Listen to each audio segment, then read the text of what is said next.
Good morning class. आज हम जो पढ़ने वाले टॉपिक वो हम पढ़ने वाले हैं एचसीएफ और एलसीएम। उसमें सबसे पहले एचसीएफ पढ़ेंगे और एचसीएफ की जो फुल फॉर्म होती है वो होती है हमारी हाईएस्ट कॉमन फैक्टर। फैक्टर का मतलब होगा कि हम उस डिजिट को तोड़ेंगे। ठीक है, तो अगर मैं इसमें देखूं तो हमारे कई मेथड्स होते हैं। कम से कम 2 से 3 मेथड हम करने वाले हैं। जो हमारा पहला मेथड होगा वो मेथड होगा मेरा प्राइम फैक्टराइजेशन मेथड। तो जो हमारा फर्स्ट टॉपिक होगा वो होगा मेरा प्राइम फैक्टराइजेशन मेथड। तो फर्स्ट क्वेश्चन है मेरे पास 108 एंड 144। जब 108 है तो सबसे पहले हम 108 को ऐसे डिवाइड करने के करेंगे और सबसे पहले हम देखेंगे 108 सबसे पहले कौन से वाले डिजिट में आता है।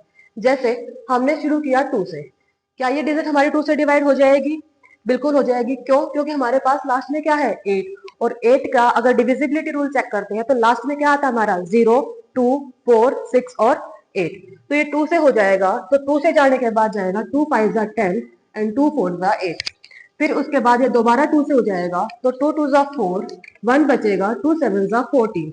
अब ये 2 से नहीं होगा क्योंकि लास्ट में हमारे पास 7 है और 7 हमारा कैसा नंबर होता है? ऑड नंबर, जो कि 2 से डिवाइड नहीं होता है। तो अब हम चेक करेंगे 3 से डिवाइड हो जाएगा या नहीं। 27 3 से डिवाइड हो जाएगा क्योंकि 3 के टेबल में 27 आता है।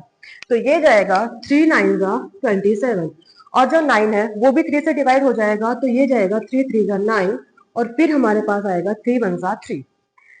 उसके बाद हमारे पास आता है 144। 144 को जब हम करते हैं तो हमारा लास्ट में 4 है जो हमारा इवन नंबर है और 2 से डिविजिबल है। तो ये जाएगा 2 7 जा 14, 2 2 जा 4। अब फिर से 2 आ गया तो अब हम दोबारा इसको 2 से डिवाइड करेंगे। तो ये जाएगा 2 3 जा 6, ये दोबारा 2 से जाएगा, लास्ट में 6 है, इवन नंबर है। फिर 2 से जाएगा तो 2 1 जा 2, 2 8 जा 16, देन 2 9 जा 18। अब ये 9 2 से नहीं जाएगा क्योंकि आपका ऑड नंबर है। तो अब ये जाएगा 3 से, 3 3 जा 9, 3 1 जा 3। अब हम यहाँ पे देखेंगे 2 की पावर कितनी जाएगी? 2, क्योंकि यहाँ पे 2 कितने टाइम्स आया हुआ है? 2 टाइम्स।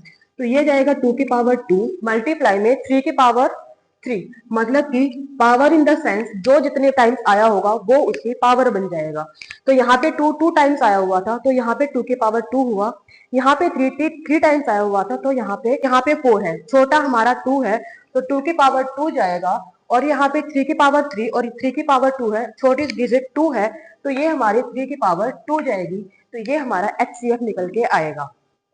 उसके बाद एक क्वेश्चन और लेते हैं। यहाँ पे हमारे पास है पहले 54, इसको करेंगे तो 2 से करेंगे तो 2 2 जा 4, 1 बचेगा, 2 7 जा 14। अब ये 27 2 के टेबल में नहीं आता क्योंकि हमारा ऑड नंबर है। तो अब ये हमारा जाएगा 3 से, 3 9 जा 27, फिर 3 3 जा 9, देन 3 1 जा 3। ऐसे ही हमारा जब 84 का करेंगे तो 84 सबसे पहले 2 पे जाएगा। क्यों? क्योंकि हमारा 84 इवन नंबर है। इवन नंबर है, 2 से करेंगे तो 2 4 जा 8, 2 2 जा 4, देन 2 से दोबारा जाएगा, 2 2 जा 4, 2 1 जा 2। अब 21 इज आवर ऑड नंबर, ये इवन नंबर नहीं है तो हम 3 से चेक करेंगे तो ये 3 पे जा रहा है। 3 7 जा 21 और 7 1 जा 7। यहाँ तक हमने किया तो ये हमारे पास इसके फैक्टर निकल के आ गए। अब हम चेक करेंगे 2 की हाईएस्ट पावर कितनी जाएगी। यहाँ पे 2 1 बार है तो इसकी जो हाईएस्ट पावर जाएगी वो 1 जाएगी। 3 हमारे पास 3 टाइम्स आया हुआ है तो 3 की पावर 3 जाएगी। अब यहाँ पे चेक करेंगे तो 2 की पावर 2 जाएगी क्योंकि हमारे पास यहाँ पे 2 2 टाइम्स आया हुआ है। उसके बाद 3 यहाँ पे 1 टाइम आया हुआ है तो यहाँ पे 3 की पावर 1 होगा और 7 की पावर हमारा 1 जाएगा। जब हम इसका एचसीएफ निकालेंगे तो अभी मैंने आपको बताया कि जब हम फैक्टर एचसीएफ निकालते हैं तो जो पावर होगी वो हमेशा छोटी डिजिट ली जाएगी। तो यहाँ पे 2 की जो छोटी वैल्यू है दोनों में कॉमन वो हमारी 1 है, और यहाँ पे 3 की जो छोटी वाली वैल्यू है वो हमारी 1 है। तो ये हमारा एचसीएफ निकल के आ जाएगा।